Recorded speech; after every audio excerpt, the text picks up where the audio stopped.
Alright, these are my video notes for Unreal Engine 5.1 height map editing for a large world, just so that I don't forget if I just move on to another area like blueprints or whatever, character design, and then I want to come back and edit the world and I totally forgot how I did it. That's what this is for. Okay, the map is located under the content folder maps. It's 32K test. The empty is there so that I can swap to an empty and back to 32K if I need to reload the level. Okay, over on the right side, this world partition tab. This is everything that's going to be loaded, so I have everything selected right now and loading in, so the entire world should be loading in. Basically, there's a base landscape. This is an 8K by 8K landscape. And just to be clear, when you're importing a height map file, you can't actually use 8K, like 8192, that's not correct. You need to look up the actual import sizes for, so this is 8129. Okay, so an 8K is 8129 for a height map. For example, 4K would not be 4096.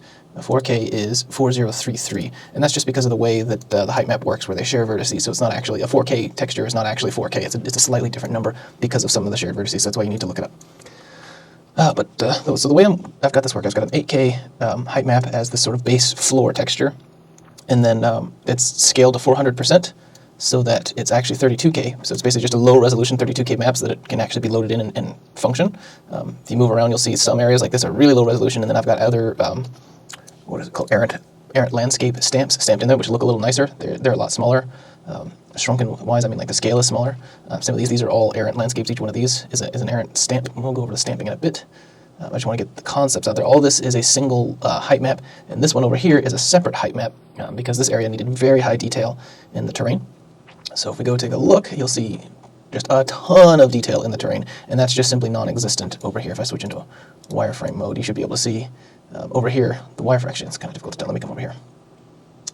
So here you can see the sort of separation. This is the low detail sort of world, these big ones here, and then these tiny ones are this higher detailed mesh that I'm using for this area. So this area is all much higher detailed mesh. I can't do the entire world like that because I don't have enough memory, but also Unreal will just explode. Even if I had enough memory, just the software can't handle it. And it also, even if you can get it to load in, it's extremely unperformant doing anything like switching into landscape mode. Even as it is now, switching into landscape mode is very, very buggy. You switch over to scope, like right now, it's completely locked up.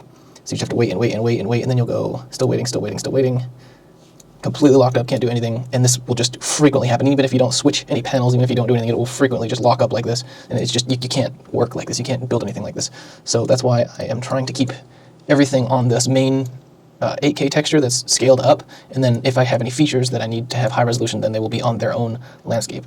Speaking of the landscapes, the way I'm doing this is base landscape, that's the world. The Z location is 0. And everything else is reference to that. So if I move the Z location down, say minus 100, for example, so 1 meter down, you'll see this higher resolution mesh will suddenly pop through. So that's intentional. Any other height maps that I put in here, I want them to their base 0 point to be just below the surface, so that when I work on them, I can lower the world landscape down a little bit and see where my edges are when I'm working on it. And then when I'm done working on it, I just return the Z value of the world height map to 0. So from this negative 100, return that to 0, and then everything should return to normal. Okay. Let's see what's next. So I guess I should go over the errant stuff. So each landscape's got a bunch of components to it. You've got the landscape itself with all the streaming proxies underneath. This one's got tat floor, that stands for Tatooine. That's the this large detail, sort of low resolution thing that stretches over the whole surface of the entire height map. That is a stamp from errant landscapes. And then I've got this base 0 black, which is another stamp that I made for errant landscapes. So basically what happens is you have a height map. Let me just make one to show it. Actually, I'll just use the existing ones. That'll take way too long. So if we go selection mode, washed out cliffs.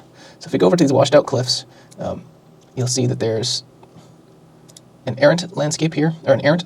So the landscape, and then you've got the errant version of the landscape, which is like a component that's hooked up to the landscape that tells it which landscape it's hooked up to and which landscape layer it's going to be applying its stamps to, and then any stamps. So this one's got these washed out cliff stamps. If we go back to the world, there's also this base 0. Now I didn't use a base 0 on this one because it wasn't working right. Sometimes it just doesn't because errant landscape is in beta and it's really buggy. But basically what happens is in landscape mode, if I go over scope, you'll see I've got different layers here. I've got an errant base layer and a layer 1. Actually, let me change that to manual, make it a little bit clearer.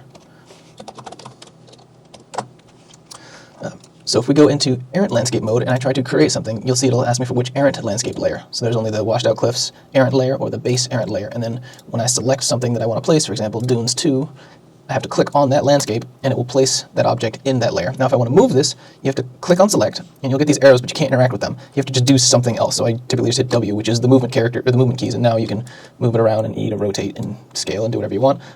all that stuff is going to be over here on the details panels. You can change the scale. Now, a lot of the stuff down here isn't right. You need to click off of this and then back on for it to correctly load in all of the stuff that you need for it. Things like the offset, so we can give it a -1000 offset that will push it down into the ground more. That's really important because that's what that whole base 0 thing was about, is because the landscape height map started at a value of 0.5. It's halfway, so you can push the landscape down and you can push the landscape up, but it's kind of limited. You can't go up or down very much, so I like to start my landscapes down at 0. And that gives me twice the vertical height, but it means that I can't burrow down unless I first go up, and then I can burrow down into it. So for example, all this flat area right here, this is as low as it goes. I can't lower the height map anymore. So if I wanted to have a canyon or something, I would need to do it up here where the terrain is already lifted up, then I can dig down into it. To delete one of these things is kind of annoying. You have to be in landscape mode, errant landscape mode or selection mode. Then you can highlight it, right click, edit, delete. That is the only way to delete those. They're super annoying to work with.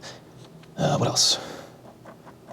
Let's see. The painting, landscape painting. If I go into landscape mode again, it's going to be really buggy. If I go over to paint, I have the errant layer set to 0 because I only want to paint on one layer. I don't want to paint on multiple layers. But the sculpting uses both of them now. Typically, you don't want to sculpt on the base, the errant layer, because that's where you're moving stamps around. You want to sculpt on the manual layer. But some things, like if you're trying to smooth some terrain, for example, these washed out cliffs, if you're trying to smooth these out, a lot of times the manual layer won't be able to do it because it doesn't understand what's there because of the whole stamping system. So sometimes you do have to sculpt on the errant layer, and that just introduces a lot of problems. So try to avoid that if you can. Sometimes you can't.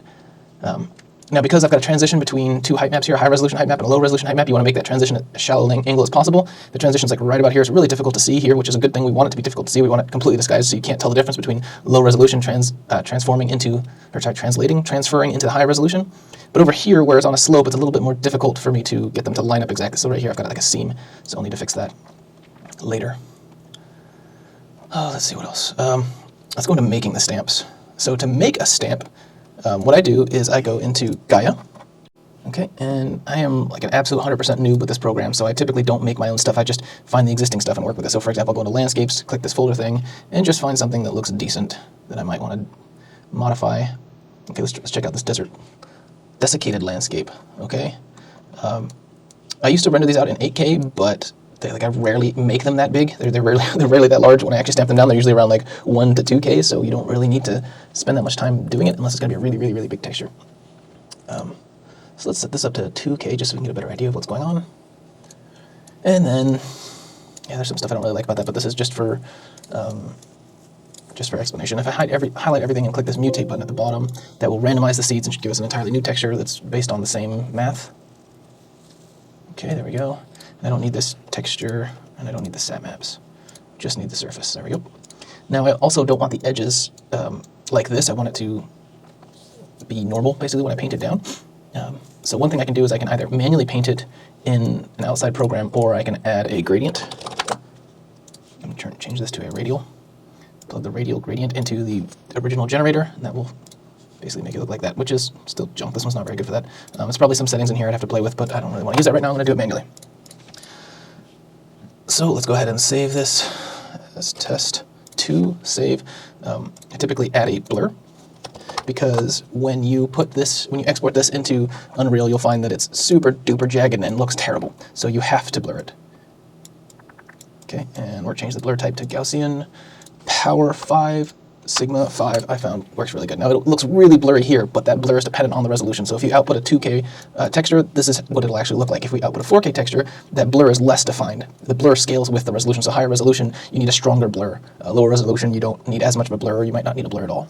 So you can see we get a lot more detail, even with the blur at a higher resolution. So let's go ahead and keep the blur on there. Let's output it at 4K. So we go to Build, right-click the blur, mark for export, change the .tif to a .png, not PNG8. Change the name to test2. Resolution, let's go 4K. And it should output this exactly. We shouldn't have to generate it, but change the range to normalized. That way, the lowest point is our 0. So that way when we're scaling our texture, we don't get like the whole texture rising and falling. It should actually just scale the texture. And start build. It says blah, blah, blah. You already generated this. Do you want to use that? Yes. Okay, now we're going to right-click and open with GIMP. All right, and now here, this is a really high texture. This is not going to turn out very good, but it should be good enough for our purposes of the concept of how this works. So let me increase my brush size, reduce hardness to 0, and I just want to make it so that the edge is 100% black. For sure, we want the edge to be 100% black, because we don't want any seam when we place this down. Okay, And then from there we can go ahead and shape it however we want. So I can make this part come out a little bit, round these edges off, turn this into sort of a weird puzzle piece looking thing. That's not too bad. And it's a bit too bright, so I'm going to, let's see, is there colors I can edit? I don't really know how GIMP works. I normally use paint for this kind of stuff. So what I'm going to do is I'm going to make a really big circle and just do that. Ah, there you go, nice and dark. Perfect. Oh, too close there. Like that. Perfect. File, overwrite. Okay. Back into Unreal, I'm going to head over to my stamps folder. I'm going to open up utility and make a new folder called test. And I'm going to grab a stamp blueprint class from one of my other stamps. I'm just going to grab it, move it into my test folder, copy here, go over to test, rename it test2. So the 0 underscore and 1 underscore is something that I do on my own stamps. If I go back into Errant Landscape, create, you'll see I've got 0 for utilities, 1 for actual things. And the reason I do that is to separate it from the default ones, because I don't actually like these. I don't want to use them. I want to use my own that I create. So now to get a texture in for that, we are going to grab the one we made, drop it in here. We need to open this texture. What is this? Okay, and we need to change the compression settings under details, not oodle, compression settings from default down to grayscale GB16. Okay, save that. Open this test2 thing. This is annoying. Okay, we're going to change the texture to test2. And I don't want this to be an 8K, so we'll make this 2K. Actually, this was a 4K image, so we'll make it 4K. The scale point of 1 is going to be way too much. Let's put 0.2. Save. Okay, now if we go into our create, we should see 0, test2, and we should be able to place this down. It should be really big because it's 4K. So let's head over to select. We've got it selected right now, so we can move it around or whatever. I don't know if you can even see it. Let's reduce that scale of 1024 by 1024. Is it even showing up? There we go. Oh, I think it has an offset on it. So again, we have to click off, click back on. Yeah, it's got a huge offset, so let's get rid of that offset. There we go. And there's our stamp that we created. And we can move it wherever we want. By default, it's additive. And move it there. We can decrease the scale 0.15, maybe even 0.13. It looks a little bit more natural. It's kind of retarded. I'm not going to keep it there, so I'm going to right-click, edit, delete. That was just for testing purposes. Let's see what's next. Okay, let's try this. This is super duper risky, and I hate doing it, so I haven't done it, but I want to go over it because I'm going to need to do it in the future at some point. So I'm going to hide my base landscape so that I can see just this high resolution one. And what I want to do is to delete some of these landscape components that are just not being used. They're just underneath the terrain, and they're not doing anything. They do not need to be loaded. It's just wasting memory and resources loading these in because this is really high resolution. So we're going to save everything and hope to God this works. This has like a 10% chance of working, but when it does work, it's nice. So we're going to go into my washed out cliffs errant object that it tells it what layer to use, and we're going to switch from the owning. We're going to switch the owning landscape to a different one, and then click off of it and click back on and see that it's still not on there. Now we may be able to delete these components. If you try to delete a component without doing that, it will just straight up 100% immediately crash. There's absolutely no way to work. If you do this first, there's a chance it won't crash. So let's go into landscape mode, manage, delete, brush size of 1, set the landscape to the landscape I want to start deleting on. And you see how it's already really clunky like this. If you make a higher resolution height map, it's just unusable. And wish me luck. Oh, I think we crashed. Oh, no, we didn't. It worked. Yes. Okay, so now I can go through and start deleting the ones that I don't want. And when I'm finished, I just reapply that errant level. Actually, I think oh no, so it's here. It changes its name. The errant object changes its name for whatever it's bound to. So I'm going to go ahead and delete some more of these as long as it'll let me. And then reapply that. Increase the brush size a bit, see how much I can get through here.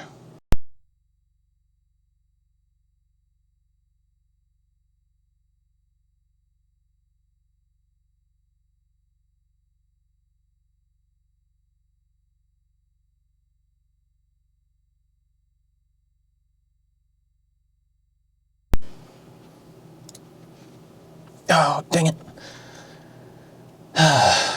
Fucking hate Unreal. It's a damn shame that Unreal has outpaced Unity. Unreal has some really nice things about it, but there's so much that I fucking hate about Unreal. I love Unity so much more. It's a damn shame Unity fucking self-deleted, started hiring EA executives and became a fucking shit show. Unity's just unusable now. Everybody's stuck with stupid Unreal.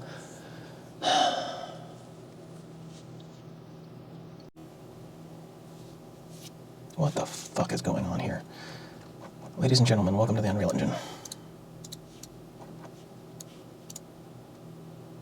I have no idea what the fuck is even going on here. I think I've more or less showed everything. Like, I don't think I could get a better explanation than that. So that's where I'm at. That's what I've been doing. That's how I've been making terrain.